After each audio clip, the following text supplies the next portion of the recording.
Hello বন্ধুরা, welcome back to my channel flavours by Shubhra. আজ তৈরি করব সোয়াবিনের টিক্কা মশলা। টিক্কা মশলাটা তৈরি করার জন্য আমি সোয়াবিন একটু উষ্ণ গরম জলে ভিজিয়ে রেখেছিলাম, তারপর জল চিপিয়ে নিয়েছি আলু একটু সেদ্ধ করে, একটা আলু সেদ্ধ করে ম্যাশ করে নিয়েছি, 1 চামচ বেসন, 2টো ডিম, টক দই, পেঁয়াজ, টমেটো, রসুন, কাঁচা লঙ্কা। এদিকে মশলাতে নিয়েছি জিরে, কাজু, কিশমিশ আর গরম মশলা। সোয়াবিনটা আমি 2টো কাঁচা লঙ্কা আর 4-5 কোয়া রসুন দিয়ে এইভাবে গ্রেট করে নিয়েছি। একদম শুকনোভাবে গ্রেট করতে হবে। এবারে সোয়াবিনের মধ্যে ডিম দিয়ে দিচ্ছি।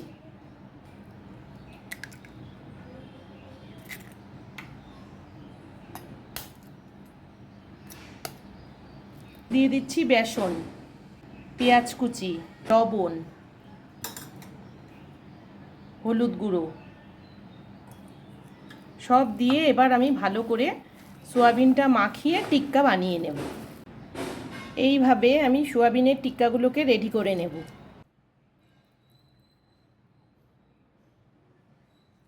কড়াইতে সাদা তেল ভালো করে গরম করে নিয়ে এবার আমি টিক্কাগুলো ভেজে নেব। এবার একটা একটা করে টিক্কা ছেড়ে দিচ্ছি।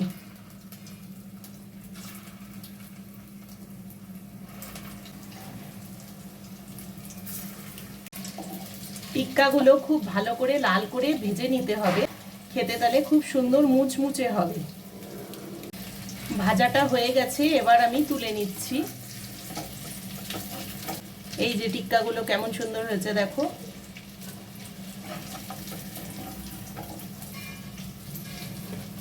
এবার কড়াইতে সামান্য তেল দিয়ে সব মশলাগুলো আমি ভালো করে ভেজে নেব। প্রথমে আমি গরম মশলাটা দিয়ে দিচ্ছি,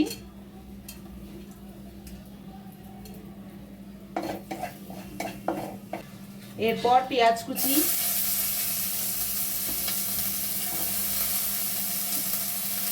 দিয়ে দিচ্ছি রসুনটা, কাঁচা লঙ্কা,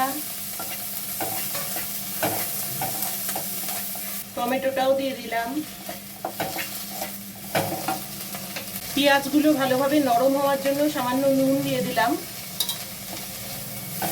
কাজু কিশমিশটাও দিয়ে দিচ্ছি। এবারে সবশেষে একটু জিরে দিয়ে দেব। 2 মিনিট মতো মশলাটা ভাজা হয়ে গেছে। এখন এটা আমি বন্ধ করে দিয়ে ভালো করে ঠান্ডা করে মিক্সিতে পেস্ট করে নেব। কড়াইতে আবারও সামান্য তেল দিয়ে 1 চামচ চিনি দিয়ে দিচ্ছি।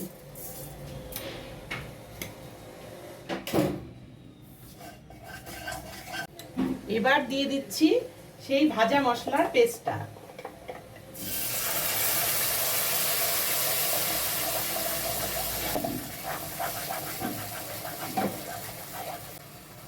এখন দিলাম অল্প লবণ। লবণটা বুঝে দিতে হবে, বড়াটার মধ্যেও দেওয়া আছে। হলুদ আর একটু লাল লঙ্কার গুঁড়ো, টক দইটা দিয়ে দিলাম।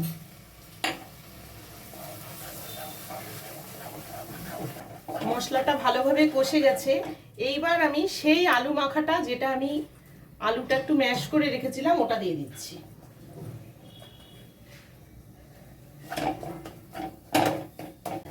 আলু মাখাটা দিলাম কেন, গ্রেভিটা তাহলে গাঢ় হবে, সেই জন্য আলু মাখাটা দিলাম।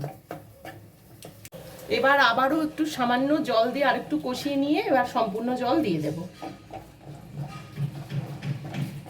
এবার ঝোলের জন্য একটু জল দিয়ে দিচ্ছি। জলটা একটু বুঝে একটু বেশিই দিতে হবে, কারণ সোয়াবিনগুলোতে জল টেনে নেবে।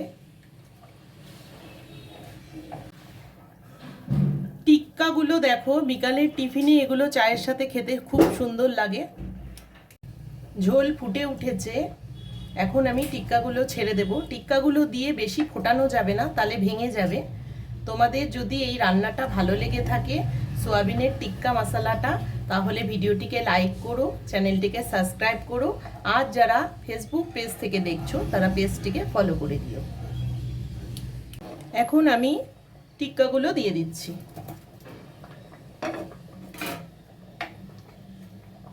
বেশি কিন্তু ফোটানো যাবে না, তাহলে একদম ভেঙে যাবে। টিক্কা মশলা রেডি হয়ে গেছে, এবার আমি তুলে নেব।